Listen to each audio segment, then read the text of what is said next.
This happened back in 2021. I'm a photographer, and I'd been backpacking through Eastern Europe for a couple of weeks, snapping photos of crumbling architecture, getting lost on purpose, and discovering those out-of-the-way spots that make travel feel like real exploration. It was exactly what I'd wanted, a change of pace, a fresh perspective for my photography. I'd been mostly sticking to hostels and catching cheap local buses when I needed to cover a lot of ground. For the most part, everything had gone smoothly. But there was one day I'll never forget, and not in a good way. I was in a small town in Romania, somewhere a little off the usual tourist track, and I'd decided to head over to a city about an hour and a half away to meet up with some friends who were passing through. The town was quiet, picturesque, with narrow streets and houses that looked like they'd been untouched for centuries. I figured I'd catch a cab since I'd already walked most of the morning with my camera gear, and I didn't feel like waiting for the next bus. I asked around, and eventually I got a number for a local driver. I called, and within about 10 minutes, this small, beat-up car pulled up in front of me. The driver was an older guy, maybe in his 50s, with a rough, scruffy look to him, wearing a worn leather jacket and a thick mustache that covered most of his mouth. His face was weathered, and his eyes were sharp, darting up and down the street as if he was suspicious of something. "Are you going to Sibiu?" I asked, leaning toward the open window. He jerked his thumb toward the back seat. "Yes, get in." From the get-go, there was just something weird about him, but I didn't make a big deal of it.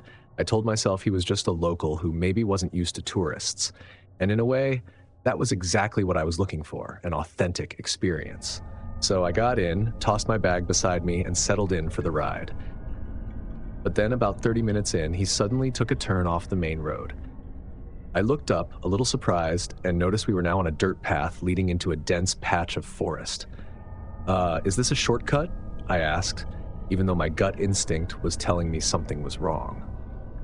He nodded without looking at me. "Yes, shorter way," he said, his voice flat. He didn't elaborate. I looked out the window. The trees were getting thicker, and the path seemed less like a road and more like a trail that rarely saw any traffic. The main road had disappeared from view entirely, leaving nothing but dense forest around us. "Are you sure this goes to Sibiu?" I asked, a little louder this time, hoping he'd reassure me with a quick answer, maybe a friendly laugh, anything to make this feel less like a scene from a horror movie. The driver didn't answer right away. Instead, he looked at me in the rearview mirror, his eyes unreadable. "Faster way," he repeated as he kept driving. I was beginning to panic. I tried to keep it under control, telling myself he probably knew the area better than I did.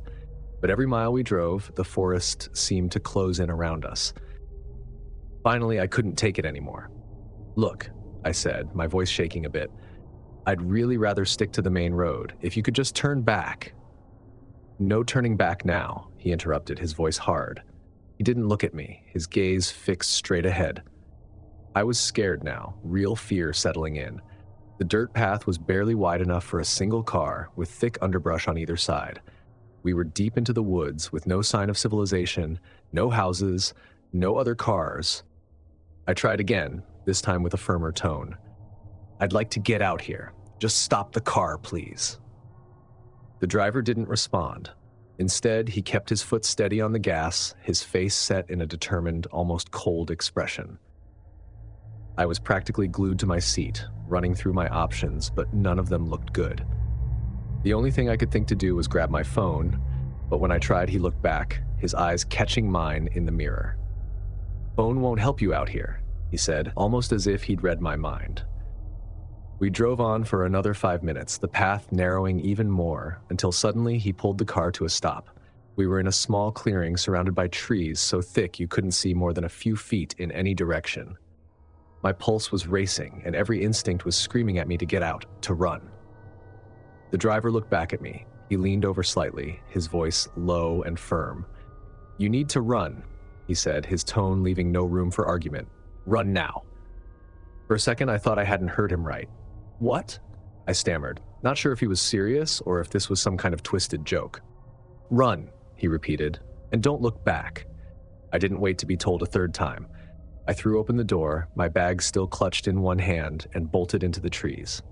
Branches scratched my arms, my legs tripped over roots, but I kept going, fueled by pure adrenaline. I could hear my own breathing, harsh and panicked, echoing through the silence as I tore through the forest, expecting to hear footsteps behind me.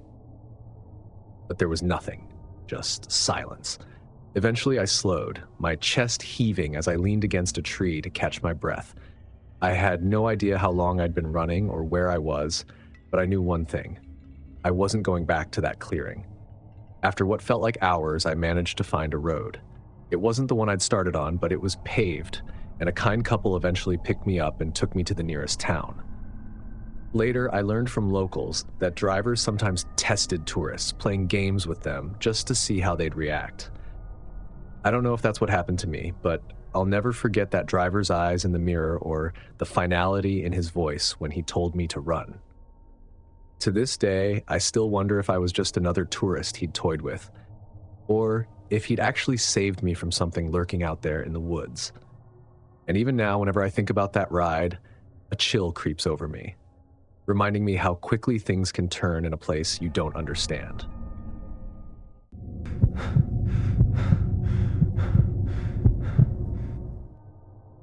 I've always loved the flexibility of being a freelance designer.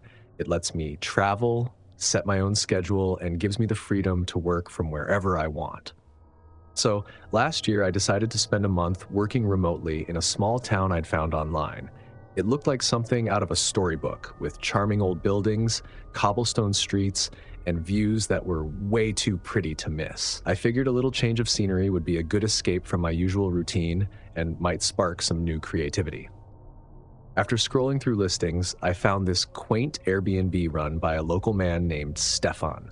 The place had rave reviews, all of them praising Stefan's hospitality and the quiet, scenic location. The photos of the rental looked cozy, with warm, vintage decor that gave it that home away from home feel. Everything about it seemed perfect, so I booked it without a second thought. When I arrived, Stefan was waiting outside to greet me. He was a tall, slim guy in his 50s with a welcoming smile and a calm demeanor. He shook my hand warmly and helped me carry my bags inside, giving me a quick tour of the place. I remember thinking how thoughtful it was of him to go out of his way to make me feel comfortable. The house was even better in person. A little rustic but charming, with lace curtains, creaky wooden floors, and antique furniture. Stefan pointed out a few local spots, recommending some nearby cafes and trails, and said he'd be available if I needed anything. The first few days were honestly a dream. I'd work on my projects in the mornings and then spend my afternoons exploring the town, wandering through little shops and sampling local dishes. Stefan's place was just as cozy as it looked online, and I settled in quickly, treating it like my own home. But then little things started feeling kind of weird. At first, I'd catch glimpses of movement outside the window, like someone was walking by.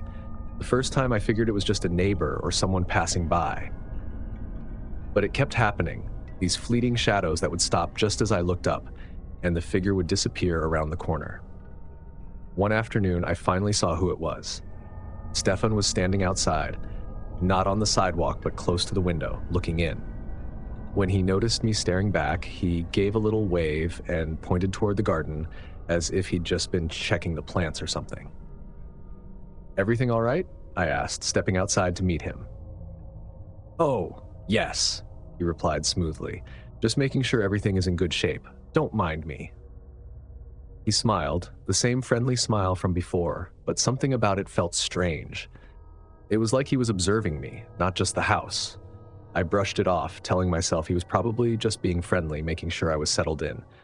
But over the next few days, it happened again. Those quick looks through the window, him moving past so quietly that I wouldn't have noticed if I hadn't looked up. Every time he'd give that same polite smile, nod, and move on. It was odd, but I told myself it was probably just a quirk, maybe a small town thing I didn't understand. One night, a week or so into my stay, I fell asleep working late on a project.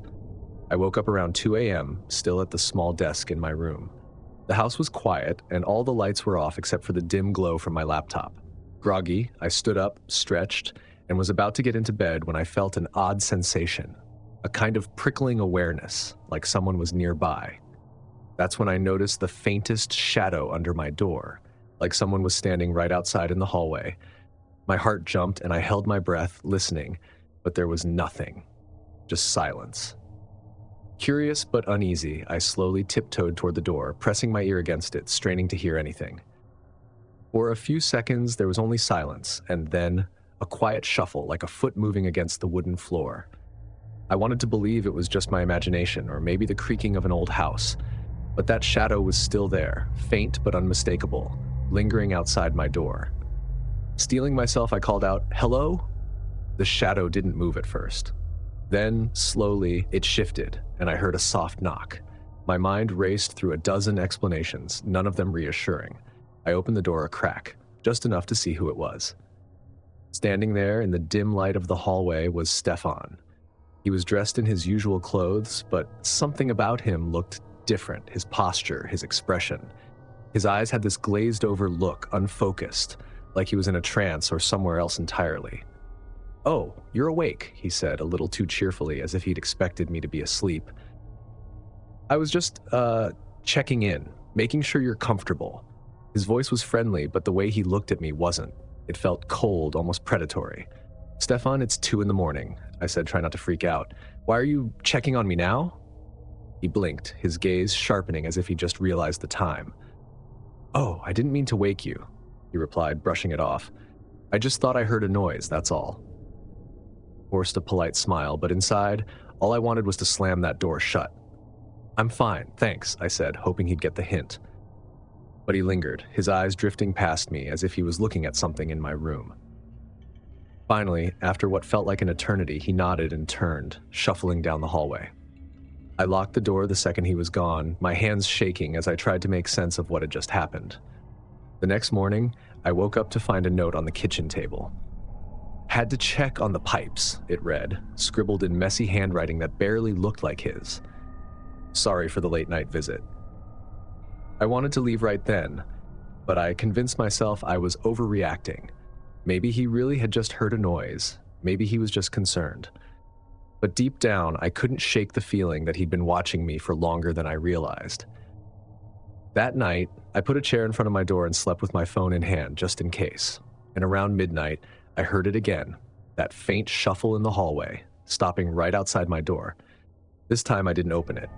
I sat there, barely able to breathe, listening as he stood there, not knocking, not saying anything, just standing. I left the next morning, barely waiting for daylight, packing my bags and getting out as fast as I could. Before I left town, I reported the incident to the rental site, thinking they'd take it seriously. But a few days later, out of curiosity, I checked. The listing was still up, with no mention of any complaints. To this day, I still think about that shadow lingering outside my door, and I wonder how many others have stayed there too, without ever knowing they were being watched.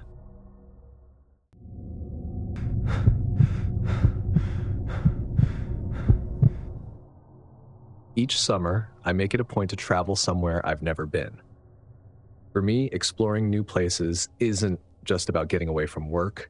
It's a way to reconnect with myself, discover hidden corners of the world, and immerse in experiences that remind me there's more out there than my everyday routine. Last summer, I chose South America. I'd read about small, remote villages that seemed stuck in time, and I was curious to see what life was like in these secluded spots.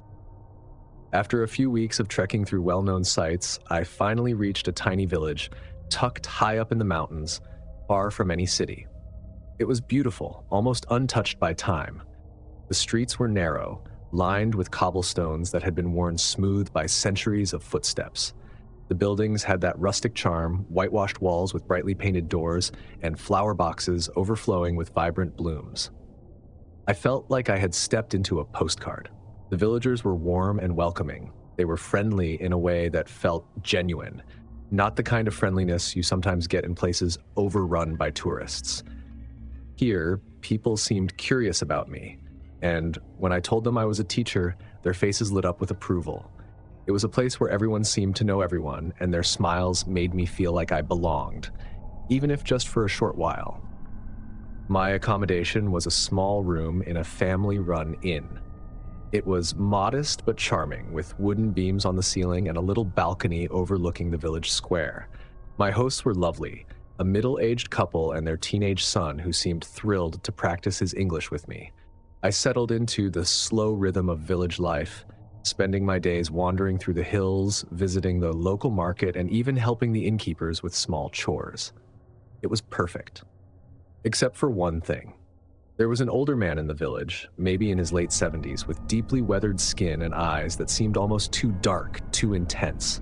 He had this unsettling way of looking at me. Never smiling, never nodding, just staring. I noticed him on my second day, standing by the entrance to the village square. He didn't look away when I caught his gaze, just continued to stare, his face expressionless. I tried to ignore it, but there was something about his eyes that made me feel uneasy, like he was observing me with a purpose. On the third day, I saw him again. This time, I was sitting outside a cafe enjoying a cup of coffee when I looked up and saw him standing across the square, staring at me. I looked away, trying to focus on my coffee, but every time I looked up, he was still there. I considered mentioning it to the innkeepers, but I brushed it off. Small villages have their quirks, right? Maybe he was just a curious local, someone who wasn't used to outsiders. That night, as I was getting ready for bed, I closed the shutters and felt a strange sense of relief, as if I were closing him out along with the night. But sleep didn't come easily. I lay there, listening to the unfamiliar sounds of the village, the creaking of the inn with the wind, animals walking outside, and my thoughts kept drifting back to that man, to the way he looked at me as if I were the only person in the square.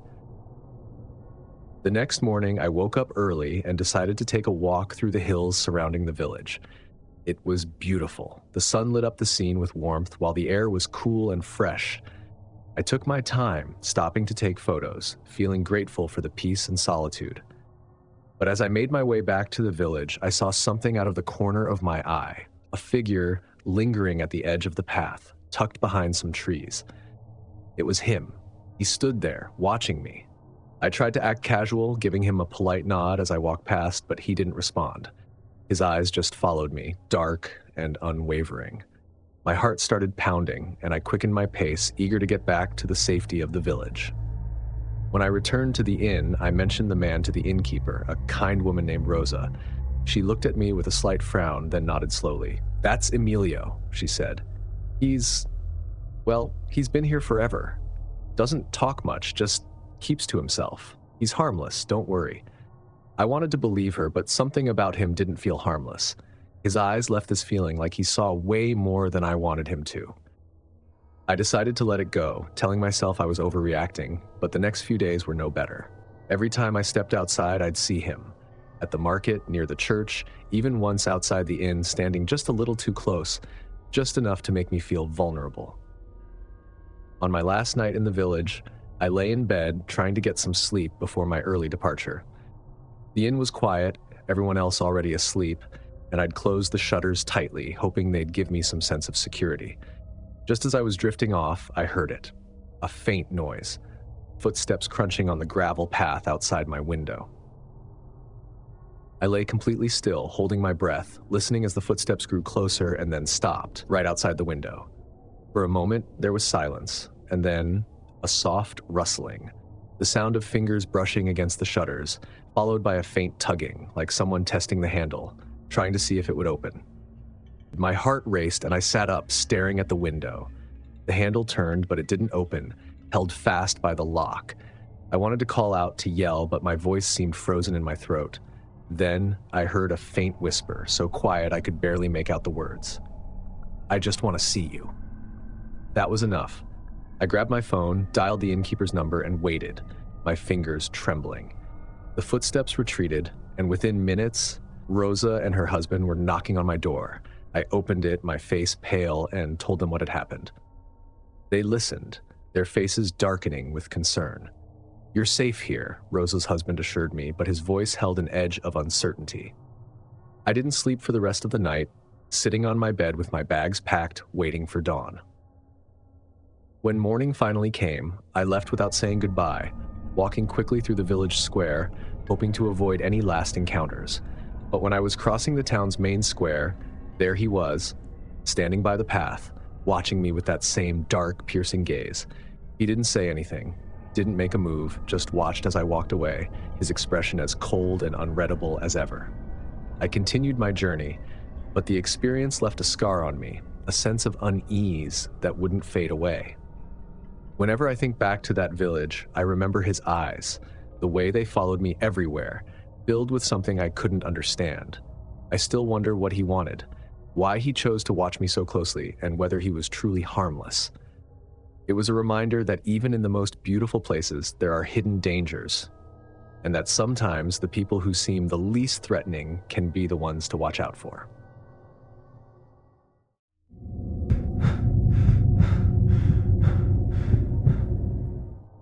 Hostels are usually my go-to for traveling. I love meeting people from all over, and there's a certain vibe in hostels you don't get anywhere else. You're sharing space, hanging out in common rooms, sometimes cooking together. It's like a mini community. So when I planned a trip to Spain, I was thrilled to find a popular hostel. Travelers from all over seemed to love it, saying it was the perfect place to make friends and that the location was unbeatable. When I arrived, it didn't disappoint.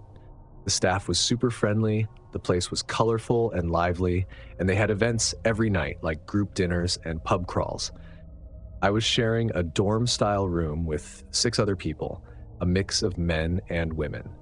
Everyone was friendly, and I clicked right away with another girl in the room named Olivia. We ended up hanging out quite a bit, exploring the local spots together and exchanging stories from back home. One of our roommates was a guy named Lucas. He was maybe a few years older than me, mid-20s, with short blonde hair, kind of a laid-back vibe. At first, I thought he was just being friendly. He asked the usual questions, where I was from, where I'd been, how long I was staying. Typical hostel small talk. But over the next couple of days, I started noticing he was around a lot more than everyone else. While others would be out and about or chatting with different groups, Lucas seemed to always be around, watching, lingering a little too long in conversations, often with a strange sort of half smile. One evening, after a long day exploring the city, Olivia and I were getting ready to go out for dinner.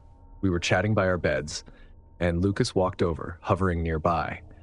He didn't join the conversation, just watched us while pretending to be on his phone.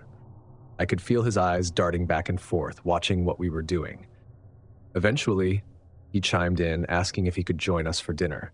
I didn't mind initially, it's common for hostel people to tag along, but his tone was a little too eager, and his gaze stayed fixed on me. As we walked out, he started asking more questions, mostly directed at me. The questions came off as almost rehearsed, like he'd been thinking about them and just waiting for a chance to ask. I brushed it off, thinking he was just overly friendly, maybe a bit socially awkward. But after that night, things got weird.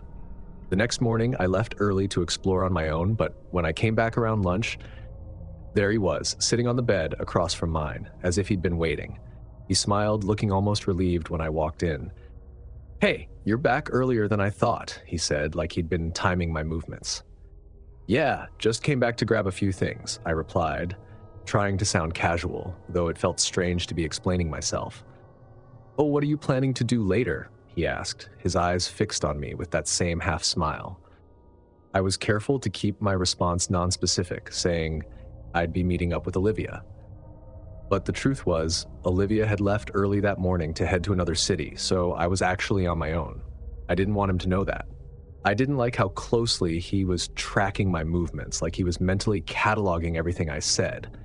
That night, I felt uneasy sleeping in the room.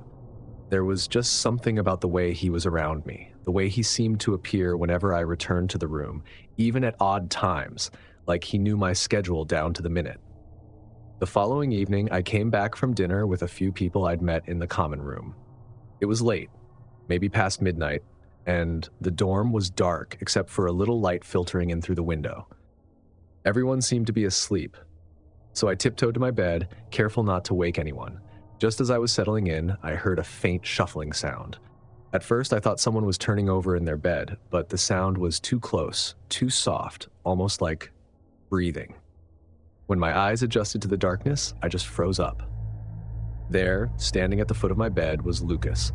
He wasn't doing anything, just standing there, staring down at me with that same strange smile. My first instinct was to pull the covers up, like a child hiding from a nightmare. But I forced myself to stay calm, even though my heart was racing. Lucas, what are you doing? He just kept smiling, that unsettling grin widening as if he were genuinely pleased to see me scared. I was just making sure you were okay. He finally said, his voice low and calm, like this was a perfectly normal thing to do. I didn't know what to say. It's the middle of the night, I whispered, struggling to keep my voice from shaking. Go back to bed. He didn't move at first, just stood there, watching me, and I could see his eyes tracing over my face, down to the blankets where my hand was clenched in a tight fist. I gripped the edge of the blanket, expecting him to reach out or make some sudden move, but he just stood there, grinning like he was waiting for something. Finally, he nodded, almost as if he were granting me permission to sleep. Sleep well, he whispered, then slowly turned and went back to his bed, crawling under the covers as if nothing had happened. I just lay there, feeling like time had stopped, staring at the ceiling, too scared to close my eyes. I couldn't keep up with everything going on in my head, trying to figure out if I'd imagined the whole thing or if he'd really been standing there, watching me in the middle of the night. The next morning, I packed my bags quietly, hoping not to draw any attention to myself. Lucas was still asleep, or at least pretending to be, his back turned as I slipped out of the room with my stuff. I didn't even bother with a formal checkout at the front desk. I just left, hailing a cab to the nearest train station and catching the first train to the next town over. Even after I left, I couldn't shake the image of his face, the way he'd looked down at me with that empty smile. I felt a strange combination of relief and lingering fear. The experience changed the way I travel. I still love meeting people, still enjoy staying in hostels and getting to know other travelers, but now there's a part of me that's always cautious, a little more guarded than before. And every time I stay in a new place, I make sure to sleep with my back to the wall, my suitcase packed and ready, just in case. If these travel tales made you rethink your next trip, don't forget to hit like and subscribe for more real-life chills. Which story left you the most unsettled? Let me know in the comments. I'd love to hear your thoughts. And hey, share this with a friend because everyone deserves a little reminder to stay cautious out there. Thanks for watching, and I'll see you in the next nightmare.